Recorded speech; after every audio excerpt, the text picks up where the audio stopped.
Hello दोस्तों, power plan guide में एक बार फिर से स्वागत है। दोस्तों आज हम लोग देखेंगे कि CABC बॉयलर में डीपी टेस्ट क्या होता है। तो जब हम लोग CABC बॉयलर के बारे में पढ़ रहे थे तो वहाँ पे हमने बताया था कि जब यहाँ पे बेड मटेरियल का फ्लूइडाइज होता है तो वो PA एयर के द्वारा होता है। और यही PA एयर क्या होता है कि पहले विंड बॉक्स में जाता है जहाँ पे बहुत सारे नोजल लगे होते हैं और इसी के थ्रू PA एयर जो है वो फर्नेस में जाता है, जिसके द्वारा बेड मटेरियल का फ्लूइडाइजेशन होता है। तो फर्नेस में जितने भी सारे नोजल लगे हैं वो क्लियर है कि नहीं, इसी को हम लोग चेक करते हैं इस डीपी टेस्ट के द्वारा। तो डीपी टेस्ट क्यों किया जाता है, इसके क्या इफेक्ट है, इसका टेस्ट करना क्यों ज़रूरी है, इन सभी बातों का डिस्कशन इस वीडियो में हम लोग डिटेल में करेंगे। तो चलिए इस वीडियो को स्टार्ट करते हैं।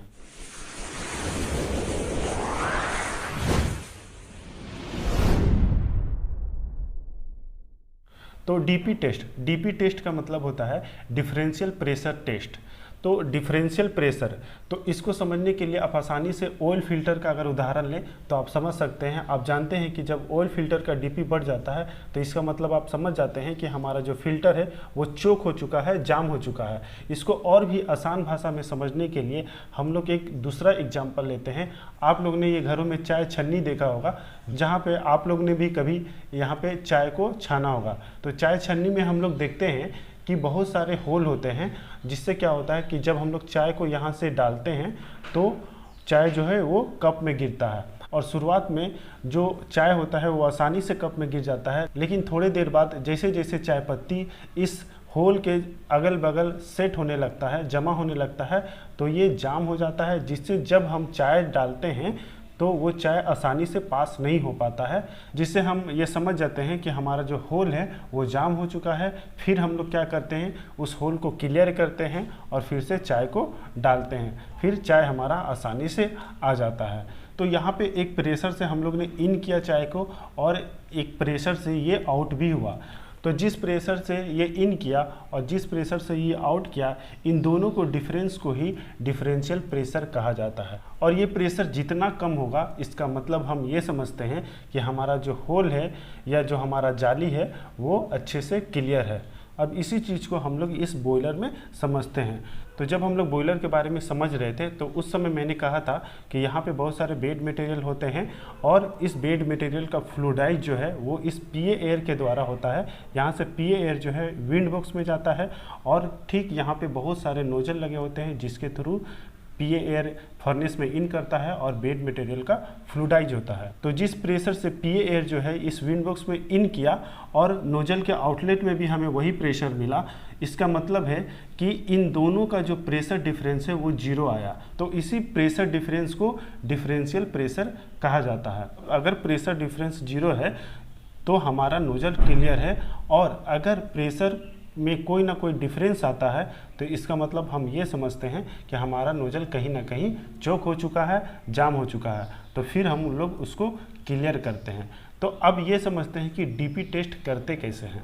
तो सबसे पहले हम लोग क्या करेंगे कि ID फैन को ऑन करेंगे और फर्नेस में एक कांस्टेंट ड्राफ्ट को मेंटेन करेंगे।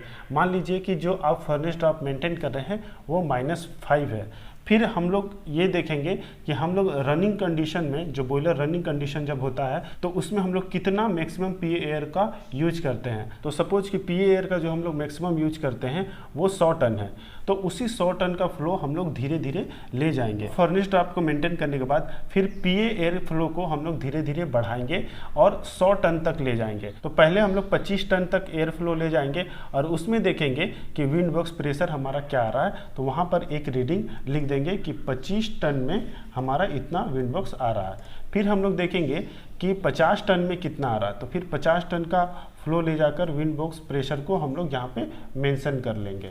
फिर इसी तरह 75 टन ले जाएंगे और फिर लास्ट में 100 टन ले जाएंगे और यहाँ पे जो भी विंड बॉक्स प्रेशर आएगा उसको यहाँ पे देखेंगे, रीडिंग लिख लेंगे। फिर इन सभी रीडिंग को हम लोग कमीशनिंग डाटा से मैच कराएंगे कि हमारा जो विंड बॉक्स प्रेशर है इस फ्लो में वो मैच कर रहा है कि नहीं।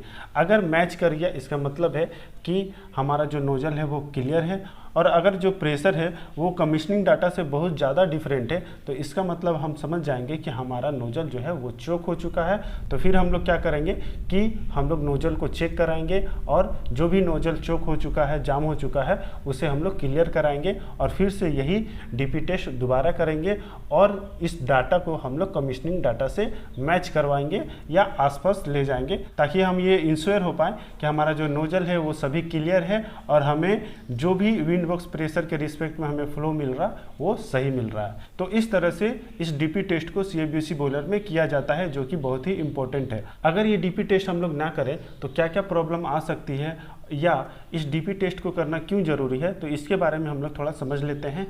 तो देखिए, अगर बिना डीपी टेस्ट के ही अगर आपने बॉयलर को स्टार्ट कर दिया तो हो सकता है कि कोई ना कोई नोजल हमारा चोक हो चुका है। तो मान लीजिए यहाँ पे कुछ एरिया में नोजल हमारा चोक हो चुका है, तो जब हम बॉयलर लाइट अप करेंगे तो उस समय क्या होगा कि इस जगह से एयर का फ्लो नहीं मिलेगा, जिससे क्या होगा कि यहाँ पे जो बेड मटेरियल है वो फ्लूइडाइज नहीं हो पाएगा, जिसके कारण वहाँ पे कंबशन प्रॉपर नहीं होगा, वहाँ पे जो कोल है वो डंप होने लगेगा, जिसके कारण क्लिंकर बनने का चांस होता है या बन जाता है। तो ऐसा प्रॉब्लम हम लोग को फेस ना करना पड़े, इसलिए डीपी टेस्ट करना ज़रूरी होता है। तो आई थिंक कि डीपी टेस्ट क्या होता है और ये करना क्यों ज़रूरी है, यह आपका अच्छे से क्लियर हो गया होगा। अगर ये टॉपिक आपको अच्छा लगा हो तो प्लीज़ इस वीडियो को लाइक कर दें और चैनल को सब्सक्राइब कर दें, ताकि इस तरह के नॉलेजफुल वीडियो आपको टाइम टू टाइम मिलता रहे। मिलेंगे नेक्स्ट वीडियो में कुछ नए टॉपिक के साथ, तब तक के लिए जय हिंद।